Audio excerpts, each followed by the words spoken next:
Next, we consider how we would graph non-uniform motion. So if an object is speeding up or slowing down, and how we can look at a graph and determine a lot of information about whether it's traveling faster over time or slower and so on.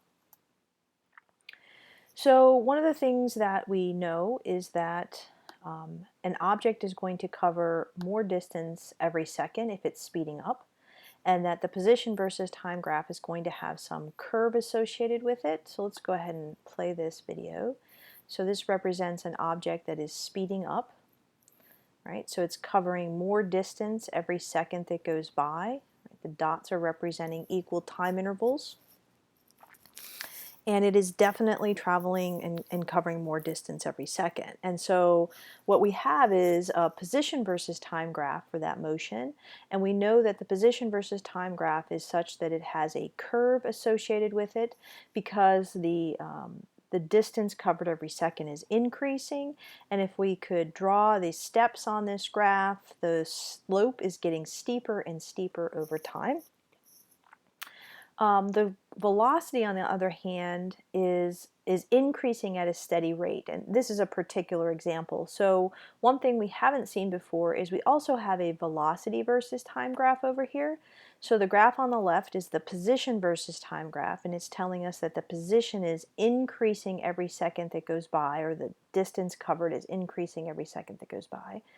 But what's happening is that the velocity is actually increasing at a steady rate. So every second that goes by, the velocity may be changing by exactly the same amount. So maybe it started off at 0, and after the first time interval, I'm not going to go by what the graph says, it's traveling at 2 meters per second, and the next time interval it's traveling 4, and then 6, and then 8, and so on, so that the velocity is increasing at a constant rate.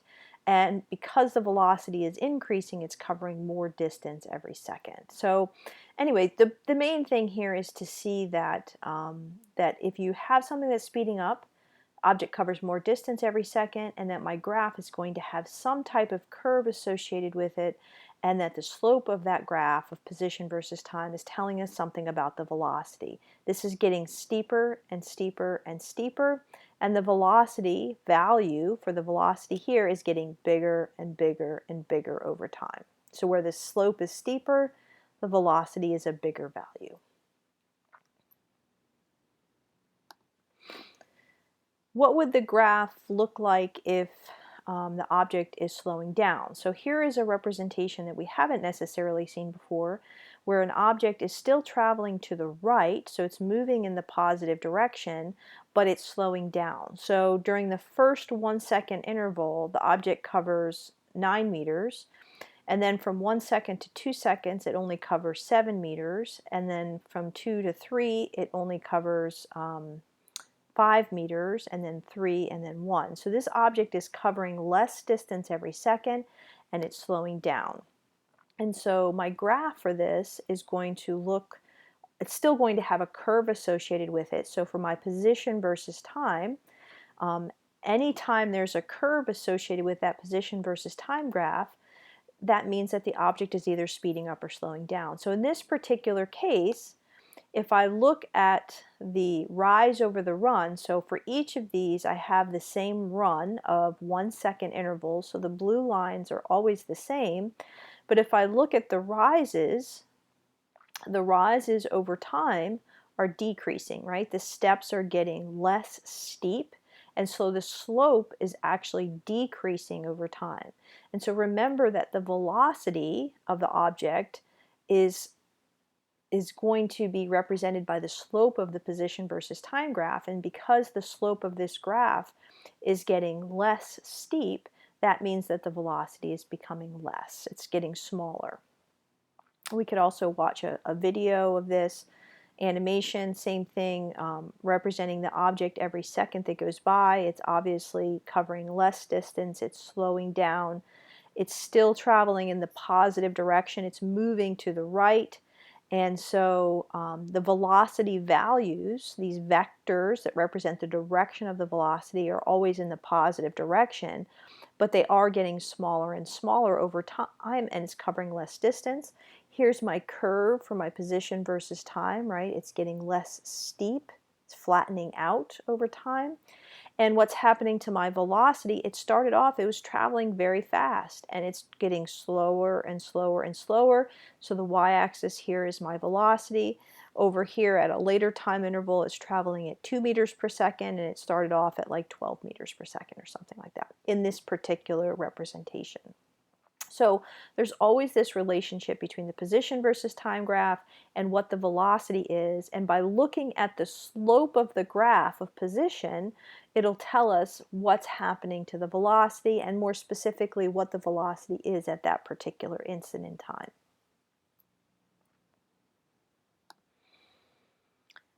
So in terms of sort of a summary, the slope of the position versus time graph at a particular instant in time is always going to equal the velocity at that particular instant in time. So if I could somehow have a graph of position versus time and figure out what the slope is at that particular instant, I will know exactly what the velocity is at that particular instant in time. So if we examine this graph, we can determine a lot about the velocity. So if the slope of the position versus time graph is positive, that means the velocity is positive. If the slope of the position versus time graph is negative, that means the velocity is going to be negative. If the slope of the position versus time graph is increasing, if the slope is getting steeper and steeper, that means the velocity is increasing and the object is getting faster and faster. If the slope of the position versus time graph is decreasing, it's becoming less steep, the velocity is decreasing, and the object is getting slower, slowing down. If the slope of the position versus time graph is constant, meaning the slope is not changing, it's just a straight line, that means that the velocity is constant and the object is moving at a constant speed. So by examining position versus time graphs, we can determine a lot about how the object is moving and how the motion is changing. So we're going to keep those things in mind. So far, we've really only mentioned average velocity and average speed, but we haven't talked about instantaneous speed and velocity. So the instantaneous speed is basically the same as the average speed, except for over a very, very, very short time interval. So it's the speed at a particular instant in time, or it's the average speed where we're looking at a time interval that's so small that we can't even start and stop a stopwatch to measure that distance covered. So we don't need a formula to calculate the instantaneous speed. We just use, for example, we could use the speedometer on our car, and if we're driving down the road and we look at our speedometer and it says we're going 65 miles per hour, that is our instantaneous speed. That's our speed at that particular instant in time. If we wanted to know the instantaneous velocity, then we would need to know what is the instantaneous speed, so what is our speedometer reading, but also what does our GPS tell us in terms of the direction that we're going. So we'd have to also be able to specify, I'm going 65 miles per hour and I'm going north, for example. That would be an example of instantaneous velocity. So what we'd like to do now is just to spend a little bit of time looking at some graphs and seeing if we could understand, how we could look at a graph and know what's going on in terms of the velocity of an object. So this particular graph has been broken up into sections, and the lines on here do not necessarily represent equal time intervals. It just represents, A, B, C. It's representing the different points, and this line right here actually should be shifted. But each one of these different intervals is just saying that something is changing with the motion between the origin and A, between A and B, between B and C, C and D, and so on in this particular picture. So we'd like to be able to analyze this position versus time graph and be able to describe something about the motion or the velocity of the object. So the first thing that we should identify are something called the turnaround points. So position B and position E are both turnaround points. Turnaround points are situations where the object is changing the direction that it's moving. So here's the origin and here's my position. So between A and B, the object is moving away from the origin. But once you get to B, it's starting to head back towards the origin. In other words, my position, here's my position, it's at a maximum value from the origin, and now my value is getting closer and closer again to the origin value. So maybe my position at B was 10 meters here, and then by the time I get over here to C, it's only at like 6 meters, right? So I'm heading back towards the origin. Turnaround points are very important because they allow us to look at the motion right before a turning around point and after, and describe something about what's going on. E is also a turnaround point.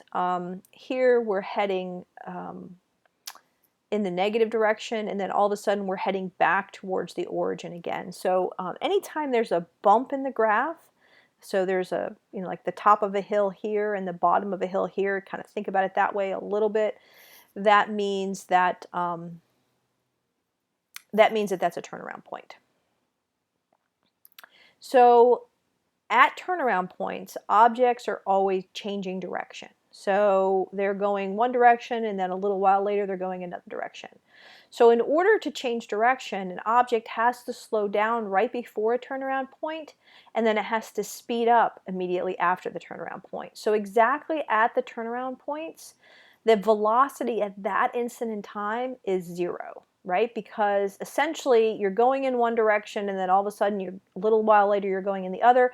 For an instant in time, you have to stop. And so that's why you have to slow down before a turnaround point and speed up afterwards. So those are important things to be able to see in your picture, because that'll help us determine when an object is slowing down or speeding up. All right, so let's look through this. So between the origin and position A, the slope of this graph seems to be relatively constant, right? It's a straight line. It doesn't have any curve associated with it. So between the origin and A, we have a constant positive slope. And that means that if this is my position versus time, I have constant positive velocity. So between the origin and A, the velocity of my object that's represented by this graph is going to be a constant value. As I go from A to B, I know that B is the turnaround point, and I have to be slowing down. So I look at this picture and I realize that there is a decreasing positive slope. So the slope of this graph is becoming less steep. It's starting to flatten out until it gets to the very top. So the slope is decreasing. It's still positive. The slope is still pointing up. And so that means that I have a decreasing positive velocity. The object is moving in the positive direction, but it's slowing down from A to B. When I go from B to C, the slope of this graph is actually getting more and more steep, right? So it was flat, and now it's getting more and more steep. So this, from B to C, I have an increasing slope. It's getting more steep, but it's negative. The slope of this graph is actually pointing down. So that means that I have an increasing negative velocity. The object is moving in the negative direction between B and C, but it's speeding up. As I go from C to D, that line looks pretty straight. It doesn't have any curve associated with it. So, but the slope of that graph is negative, right? It's pointing down. So I have a constant negative slope, which means that I have a constant negative velocity. The object is moving towards the origin at a constant speed, or it's moving in the negative direction at a constant speed. And it is heading towards the origin because, the origin is down here, and it's going to eventually get to D. When you get to position D here, the object has returned to the point where it started, right? It started off at 0, it went away from the origin, and then it headed back towards the origin. As I go from D to E, I know that E is a turnaround point. So I know that the object has to be slowing down between D and E, since that's the turnaround point. Now, I also realize that this graph is starting to flatten out. It's not getting more steep, it's getting less steep over time. And so between D and E, I have a decreasing negative slope, and that means I have a decreasing negative velocity. The object is slowing down, but it's moving in the negative direction. So every place between B and E, the slope of that graph is negative. It's pointing down, and so it's traveling in the negative direction between B and E. As I go from E to F, this is after the turnaround point, directly after the turnaround point. And so I see that it's getting more, the graph is getting more steep between those points. So it is an increasing slope, and it's a positive slope because now I'm heading back towards the origin. My curve is pointing up. So that means that I have an increasing positive velocity. The object is actually speeding up, and it's speeding up in the positive direction. And then last, between F and G, and I don't have this one typed up, but between F and G, it's a positive slope, but it's flattening out again, right? So it's slowing down between F and G. So in this particular case, I have a positive decreasing slope, and therefore I would have a positive velocity, an object moving in the positive direction, but slowing down.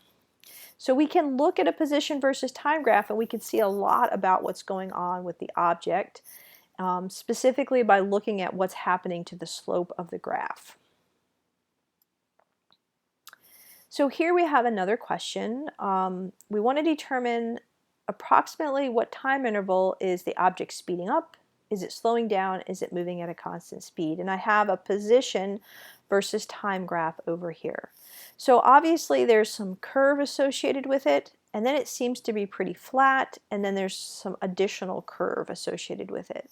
So the first thing that I would do is I would try to separate out the motions in terms of those curves. And I realized that between 0 and 2 seconds, there's definitely a curve to the graph. Between 2 and 8, it looks pretty flat. Now I may need to move this over to 2.5 and into 7.5, but just to get an idea, it's pretty straight through here. And then it has a curve associated with it in the last part of the motion. So one of the things that I can do, which I didn't do in the last example, is I can look at the rise over the run. So for the first interval between 0 and 2 seconds, I take 1 second intervals and I go across 1 second and then up and over, and I make these steps, and I realize that the slope, or the rise over the run is decreasing over time. This graph is flattening out. And then in the next interval, the rise over the run, rise over the run, rise over the run, those seem to be equal steps. So that means that the slope is constant over this interval. And then in the last interval, again, I can look at 1 second intervals, and I can look at the run, and then I have the rise. And then the next interval, I have rise over run, and here the rise is definitely getting bigger. The graph is getting steeper. So looking at it this way allows me to determine when the object is speeding up, slowing down, or moving at a constant speed. The easiest one, of course, is the constant speed, where the line is flat. And so between 2 seconds and 8 seconds, or around that interval, it would be moving at a constant speed. It's speeding up at the end of the motion between 8 and 10 seconds because the slope is getting steeper, the graph is getting steeper, the steps are getting steeper. And it's slowing down between 0 and 2 seconds. The curve is flattening out initially, and those steps are getting less steep. So this is another way you can kind of look at the motion of an object, look at the position versus time graph, and be able to determine what's going on in terms of speeding up, slowing down, etc. So as we analyze the graphs, how do we do this? So as we move to the right on the graph, so we're always moving in the positive time axis. If the graph is flattening out, the object is slowing down. If the graph is getting steeper, the object is speeding up. If the graph has a straight line, not changing in terms of flattening out or getting steeper, the object is moving at a constant speed. Okay, so let's look at this example here, and let's see if we can determine for this particular graph when is the motion the slowest but not zero? When is the object speeding up, slowing down? Where are the turnaround points? Is it moving in the positive direction? When is it moving in the positive direction, negative direction, and when is it at the origin? So in order to do this, the best thing to do is to try to break this graph up into equal time intervals. So I'm actually going to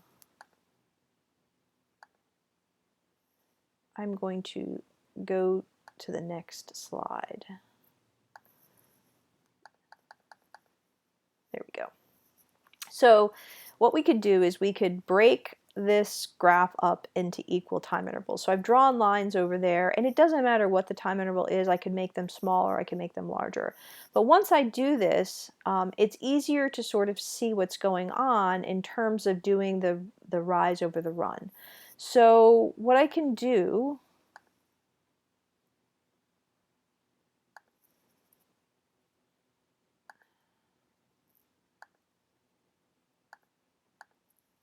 is I can first identify the turnaround point, right? So B is the only turnaround point that I have here, right? Because it's the only place where I have like a hill. The other points, there's no other dips in this particular graph. So B is definitely the turnaround point.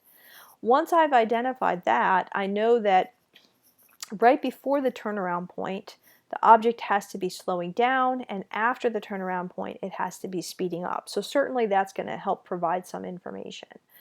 But before I do that, one of the things that might be helpful is to use these lines, these equally spaced lines that I've drawn on here, representing equal time intervals, and to go ahead and to put in the slopes. So to go ahead and put in the run and the rise. So between the origin and position A, when I put those in and I look at each of those equal time intervals and I look at the rises, it appears as if those are relatively the same value, right? All of these rises are the same for equal runs.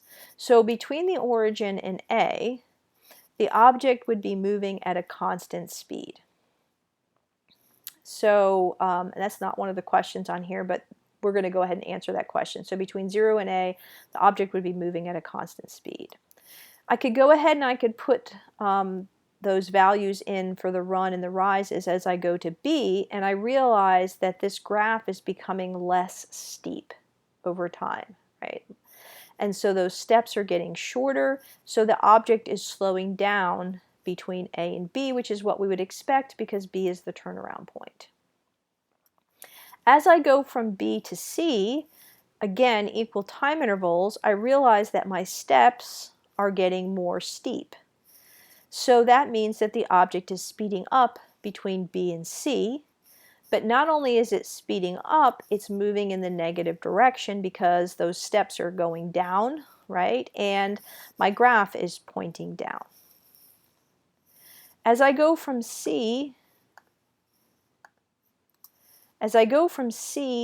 over to, not quite to F, but definitely between C and E and over, I realize that the graph is flattening out again. And so my steps, doing my runs and my rises, my steps are getting less steep over these equal time intervals. And so the object between C and actually somewhere between E and F is actually slowing down. And it's still traveling in the negative direction.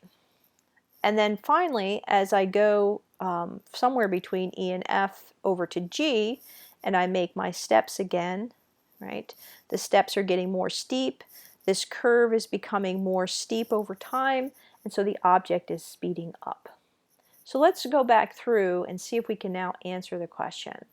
So the first thing is, when is the motion the slowest but not 0? Well, it's 0 at B, right, because that's a turnaround point. It's probably the slowest somewhere between E and F because that graph is pretty flat somewhere between E and F. So my answer for that would be somewhere between E and F. When is the object speeding up? Well, it's speeding up between B and C, right, because those steps are getting steeper. And it's also speeding up between F and G for sure. Those steps are also getting steeper. It's slowing down between A and B, right before the turnaround point, and it's slowing down between C and E because those graph is becoming less steep and it's becoming, the steps are getting smaller. We already mentioned the turnaround point. The object is moving in the positive direction everywhere between the origin and B. It's moving away, it's moving upward, and it's moving in the negative direction everywhere else. So between B and then all the way down to G, the graph is always pointing down, the slope is always pointing down. When is the object at the origin? Well, when it starts off, it's at the origin, and then again, it crosses the origin axis when it's at position D. So that would be another example of when it's at the origin.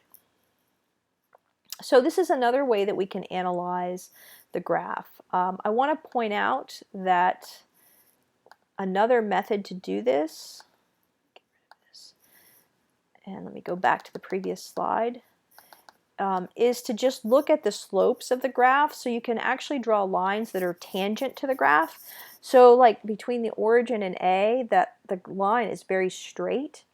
Between A and B, if I just pick 2 points and I try to draw a line tangent to the graph, here's my first line and then there's my second line, and I realize that those slopes, those tangent lines, are getting less steep. And then if I go afterwards between B and C, I realize that if I draw those tangent lines, they're becoming more steep. And then between C and F, or C and E, draw those tangent lines to the graph, basically a line that's parallel to the graph at a particular point, and I realize that those lines are becoming more steep but negative. And then between F and G, becoming more, I think I said that backwards over here, right? So becoming less steep, right, but negative over here. And then between F and G becoming more steep as I draw those lines tangent. So another method for analyzing these graphs is to look at just drawing some lines tangent to the graph and examining what's happening to the slope in that way. Okay, so the last example that we're going to look at is a graph that has 2 motions on it. So we have a position versus time, we have object 1, and we have object 2. Object 1 has a straight line graph of position versus time, and object 2 has some curve associated with it. So the first question says, give an example time when the instantaneous velocity, the velocity at a particular instant in time of one of these graphs is 0. Which object is it? Well, object 1 is always traveling at a constant velocity because it has a straight line, so it can't be object 1. Object 2 does seem to have a turnaround point somewhere around 6 seconds. So when the slope of the graph of object 2 is 0, so if I draw a line tangent to the graph at 6 seconds, that appears to be the turnaround point. It appears to be a 0 slope, and so object 2 would have an instantaneous velocity of 0 at 6 seconds. Which object's speed is larger at 13 seconds? So in order to see which one is traveling faster, we have to compare the slopes of the graphs. So if I go to 13 seconds, so here's 13 seconds, and I draw a line on my graph that's tangent to my graph for object 2, and I compare it to the slope of object 1, I realize that the slope of the graph at 13 seconds for object 2 is steeper than the slope of object 1. That means that object 2 is traveling faster at 13 seconds. If I look at 18 seconds and I go through the same process, so here's 18 seconds, I go up to the 18-second mark on here and I draw a line tangent to my graph of object 2. I see the slope of the graph, and I'm going to compare it to the slope of object 1. And I realize that object 2 has a steeper slope, so it's also traveling faster at 18 seconds. Is there any time when the objects have the same velocity? So in order for them to have exactly the same velocity, that would mean that they would have to have the same slope. So we know that at 13 seconds, object 2 is traveling faster, and at 18 seconds is traveling faster. So they must have the same slope someplace after the turnaround point, right? So 6 seconds is when the velocity of object 2 is 0. So it has to be someplace between 6 seconds and 13 seconds. And so what we can do is we can draw a line on the graph for object 1, and we need to figure out where is the slope of graph 2 the same as this slope right here. And it turns out that right around the 10-second mark, if I draw a line tangent to my graph at 10 seconds, so I would line up a ruler, for example, with my graph at 10 seconds, I get a line or a slope that is exactly parallel to the slope of object 1. In other words, if I did rise over run for object 1 and I did rise over run for object 2 at 10 seconds, so if I look at the slope of this graph, these two slopes would be exactly the same. So the time when they seem to have the same velocity would be right around 10 seconds. And we could ask how far apart are the objects when they have the same velocity. So at 10 seconds, object 2 is located over here at some position, and at 10 seconds, object 1 is located at some position. And so the distance between them is this distance on my vertical axis. Each of these blocks is worth 20 meters, or it represents 20 meters, so this would be 20, 40, 60, 80, and then another half a block, it should be 90. Now the other way that we can figure out how far apart they are, this should be 90 meters, is to look at where object 1 is located, and object 1 seems to be located at 160 meters, so here's 100, 20, 40, 60. And then object 2 seems to be located here at 20, 40, 60, and then it's another half, 70. So I could take 160 meters minus 70 meters, which would give me 90 meters.